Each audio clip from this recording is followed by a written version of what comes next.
Hello everyone, and welcome back to the Calvin Tobin Show. I am your host, Calvin Tobin. Today we have a lot to talk about, so let's get right into it. Alright, Game 2 of the Western Conference Finals is in the books. Now, this game was neck and neck the whole way. And now, if you haven't heard of it or seen it, you are missing out on what happened last second at the end of Game 2. And they're calling it the Valley Oop. It was an alley-oop from Jay Crowder to DeAndre Ayton with 0.9 seconds left on the clock, and he put up the Suns 104 to 103. Now, DeAndre Ayton is a special player, and so is Paul George, but Paul George has never been known for his clutchness, especially over the last 3 to 4 years. And with about 30 seconds, with like 10 to 15 seconds left on the clock, it was a prime example of why Paul George is not clutch, especially over the last few years, because he had a chance to tie the game or go up, he had a chance to take a 2-point or 3-point lead to be able to possibly and probably would have sealed the deal against the Phoenix Suns, but he ended up missing both free throws, and that what led to the dunk of DeAndre Ayton to put up the Phoenix Suns 2-0 in this series. And now in Game 3, the Phoenix Suns are getting Chris Paul back. Now, that is really scary for the LA Clippers if they don't get Kawhi Leonard back, and there's been no talks about when Kawhi Leonard will return. Now, that's a bit scary because Kawhi Leonard is obviously out with a knee sprain, but there being no talks on when he will come back. For how scary for the LA Clippers that is, the Phoenix Suns probably and will sweep the LA Clippers, because if Kawhi Leonard does not come back, Paul George, Reggie Jackson, Nicholas Batum, Terrence Mann, Rajon Rondo, I get those guys are all great players, but they are not good enough to stop DeAndre Ayton, Devin Booker, Cameron Payne, who went off and got 29 points in Game 2, or Chris Paul in this series whatsoever. Now, the Phoenix Suns being without Chris Paul and going up 2-0 shows that the Phoenix Suns can win games, and that they probably will win games when they don't have their best player, and can come in clutch when their best player comes back and makes them even better. Now, with speaking of basketball playoffs, the Eastern Conference Finals Game 1 is now in the books, and Giannis and Jrue Holiday did all that they could in this game. Giannis, 34 points, shooting 50+%, getting 12 rebounds, 9 assists, 2 blocks, 2 steals. Jrue Holiday shooting the same thing, 14 for 25, 33 points. Those guys going off the way they did was not enough for what Trae Young did. And Trae Young didn't go off the way he did. This game 1 would have gone to the Bucks. But Trae Young went so off, it looks like that the Milwaukee Bucks are actually probably going to have a tough series against the Atlanta Hawks. And here's what he did. He dropped 48 points, shot 50% from the field. Wasn't too great from the 3-point line. He shot 4 of 13, which is like 26% or something like that.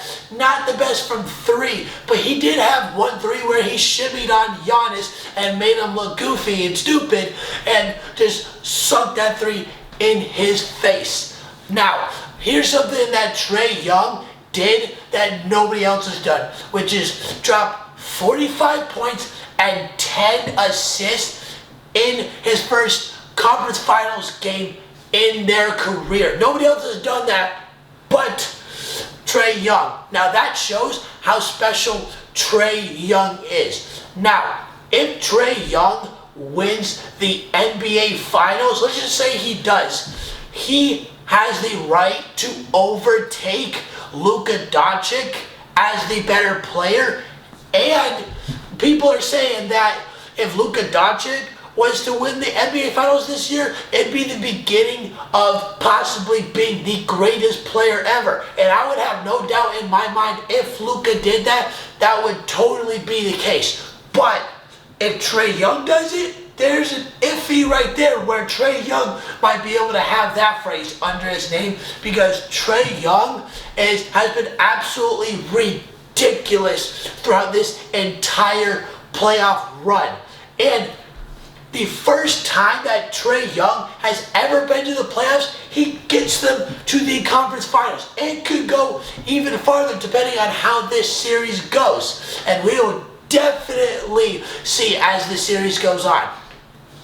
Alright, now let's talk some baseball. Now, if you haven't heard already, the #1 overall prospect in all of baseball in 2021 this year, his name is Wander Franco. And he made his debut Tuesday night. And he had a game as good as you can get for a rookie debut.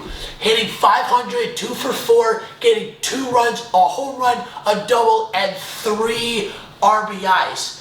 Now, the last couple games that he's been in weren't too hot, other than his first game, but it looks like that Wander Franco has a bright future. Now, if he can consistently do what he did in his first game, because he looks like he is a serious power hitter, because he had a deep double and he hit a home run on the first pitch at his second at bat, and that looks very promising for Wander Franco.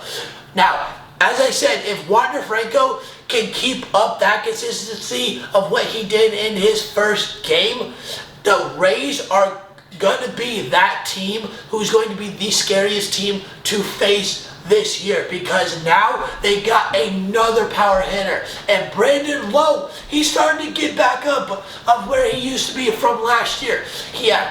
Through the first 65 games, he was a bit off with his hitting, but still an outstanding fielder. But he's coming back. You got Joey Wendell, who's been beasting all year. You got Manuel Margot. You got Francisco Mejia.